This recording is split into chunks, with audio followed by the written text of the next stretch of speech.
Now, how do you actually take control of your career? That's a big question. It starts with recognizing you're the one in charge. Welcome back to Dollar Side Hustle, your go-to for side hustles in 2025 and beyond. We're diving deep into company loyalty today. Oh, yeah, it's a hot topic. It really is. Is it real? Well, Or should we prioritize ourselves and our own growth? even if that means leaving a company that, on the surface, seems pretty good, right? Yeah, like that whole we're a family thing. Right. It's interesting, so many companies push that family image. But when you look closer, It often feels a lot more like a sports team. what do you mean? Your values based on how well you perform. Oh, I see. And you can be replaced, like instantly, if someone better comes along. So it's not really about loyalty then. Not always, no. Okay, so let's break this down. Family versus sports team, right? We hear about companies doing all these nice things. Perks, bonuses, support. Trying to create that warm and fuzzy And it feeling. makes you feel good, right? But then things change. Yeah. Layoffs, someone gets passed over for a promotion. Exactly. And that's when that whole family facade just crumbles. Yeah. You start to see the company's real priorities. And let's be honest, it's usually about the bottom line. Not the people. Not always, no. More often it's about the money. We came across a story. Someone was denied paid time off after a family death. Oh, wow. This person had been with the company for years. It's like loyalty goes out the window when things get tough. It's a tough lesson to learn, and it highlights a really important point. You are responsible for your own career. Nobody else is. Right. You can't just rely on a company to always have your back. Even smaller companies. Even then. Where that family vibe might feel more real, right? Yeah. Business needs, they can override everything. So does that mean we should all just be cynical? Assume all companies are out to get us? Not necessarily. There are good companies out there, ones that actually value their employees, try to create a good environment. Okay, so it's about being realistic. Yeah. You got to understand that a company's main goal, it's to succeed as a business. So they have to make choices. Right. Choices that might not always be the best for individual employees. It's about the bigger picture. Exactly. And that's why it's so crucial to invest in yourself. Keep developing your skills. Be open to new opportunities. Whether that's at your current company or somewhere else. Exactly.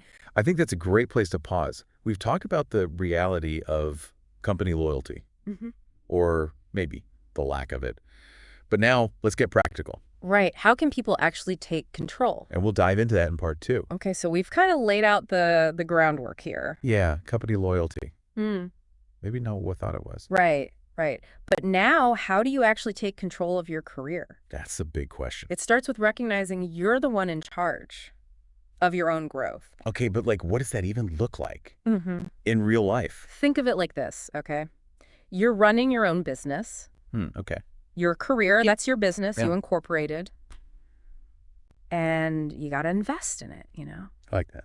New skills. Always be looking for ways to grow and expand. So how do we actually apply that business mindset to our careers? One of the biggest things. Learning, upskilling, constantly. Because things change so fast. All the time. What you knew 5 years ago might be totally useless now. Got to stay ahead of the curve. So take courses, workshops, Yeah. Read, industry stuff, whatever keeps you up to date. and don't just focus on one thing. Right. The more skills you have, the better. Makes you adaptable, valuable. It's like diversifying your portfolio, but for your career. Exactly. And speaking of investments, networking, super important. Oh, it's networking. I know. But it doesn't have to be all stuffy events and business cards. Thank goodness. It can be connecting with people on LinkedIn, online forums, whatever. Or reaching out to someone whose work you admire. Yeah, just to chat. It's about building relationships. It's not just collecting contacts. Right. People help people they like, and you never know where your next opportunity is going to come from. That's so true. We see it all the time in the Dollar Side Hustle community. People connecting, sharing resources, helping each other out. It's amazing. And that brings up another point. Don't be shy about your accomplishments. Toot your own horn a little bit. Exactly. Update that resume, your LinkedIn profile. Make sure it shows what you've done. Show off those wins. Yes. And build a portfolio, if that makes sense for your work. Let people see what you can do. It's not just about technical skills, though, right? No, no, no. Soft skills are huge. Communication, collaboration, problem solving, all that stuff. It makes sense. You got to be well-rounded. Exactly. And a great way to develop those skills, side hustles. See, it all comes back to side hustles. They push you out of your comfort zone, teach you time management. You're dealing with real challenges. Like a crash course in entrepreneurship, even if you aren't trying to start a business. Right. Resourcefulness, resilience, adaptability. These are all gold in today's job market. So we've got upskilling, networking, side hustles. Yeah. What else can we do to, like, really boost our chances? This might sound basic, but it's so important. Become amazing at what you do. Like, really good. The best. Go above and beyond. Exceed expectations. And don't just meet them, crush them. Yes. Take initiative. Look for ways to improve. Always. This is all great advice, but it can feel a little overwhelming. Where do we even start? Start with your goals. What do you want to achieve? What skills do you need to get there? Once you know that. Then you can start taking action. Figure out the steps you need to take. Okay, so we've talked about taking control, treating your career like a business, upskilling, networking, side hustles. It's a lot. But how do we balance, being loyal to ourselves versus being loyal to a company? It's tough. It Yeah. really is a balancing act. But here's the thing, right?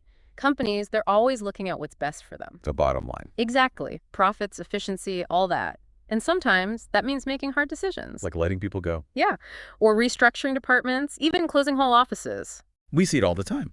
Companies getting bought out, mergers, totally changing what they do. And in those situations, employees, they got to adapt fast. Or get left behind. Right. So it's like companies are playing by a different set of rules almost. They put their own survival first. Yeah, and growth. Yeah. Even if it means, tough choices for their people. And that's hard, especially if you've really believed in a company, their mission felt like part of the team. I get it. It can be really disheartening, but you have to look out for yourself first. That's the bottom line. Your career, that's your most valuable asset. You got to protect it. So it's not about being disloyal, but being smart. Yeah, strategic, understanding how the game works. And not just about protecting yourself, Yeah. but creating opportunities. Yes. Don't just wait for a promotion or a raise. Go make it happen. Learn new things, network, build your brand. And don't be afraid to, negotiate for what you're worth. That's where the side hustles come in again. Right. Absolutely. They give you options. You can explore, build skills, and it's a safety net if your main job goes sideways. It's like having a plan B, but a plan B that can actually make you money. Exactly. And maybe even turn into something bigger, a whole new career. Okay, so to wrap this up, company loyalty, it's complicated. For sure. It's great to feel valued, but you can't forget a company's priorities might not always match yours. You are in charge of your career. Invest in yourself, take risks, and go after what you want. Couldn't have said it better myself. And remember, we're here to help. Subscribe to Dollar Side Hustle for more tips and inspiration to crush those side hustle goals in 2025 and beyond.